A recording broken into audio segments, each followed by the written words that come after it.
multitude came together and were bewildered because everyone heard them speaking in his own language. So the people outside in the street hear this rushing wind and come running to find out what in the world happened. And here they find these believers, these Christians who had been gathered in this building, and they're all speaking in other languages that they hadn't spoken before. Verse 7, they were all amazed and marveled, saying to one another, "Behold, aren't all these who speak Galileans? How do we hear every one in our own native language? Parthians and Medes, Elamites and people from Mesopotamia, Judea, Cappadocia, Pontus, Asia, Phrygia, Pamphylia, Egypt, the parts of Libya around Cyrene, visitors from Rome, both Jews and proselytes, Cretans and Arabians. We hear them speaking in our languages the mighty works of God." So these believers in Jesus Christ who had been gathered in this building when this mighty wind came and they were filled up with the Holy Spirit, they started speaking all these different languages of the people that were around them.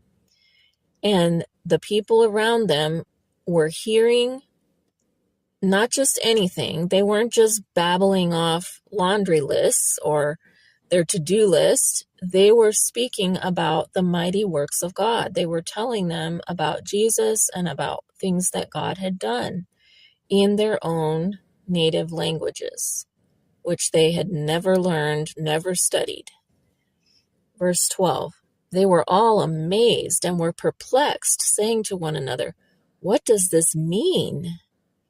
Others, mocking, said, "They are filled with new wine."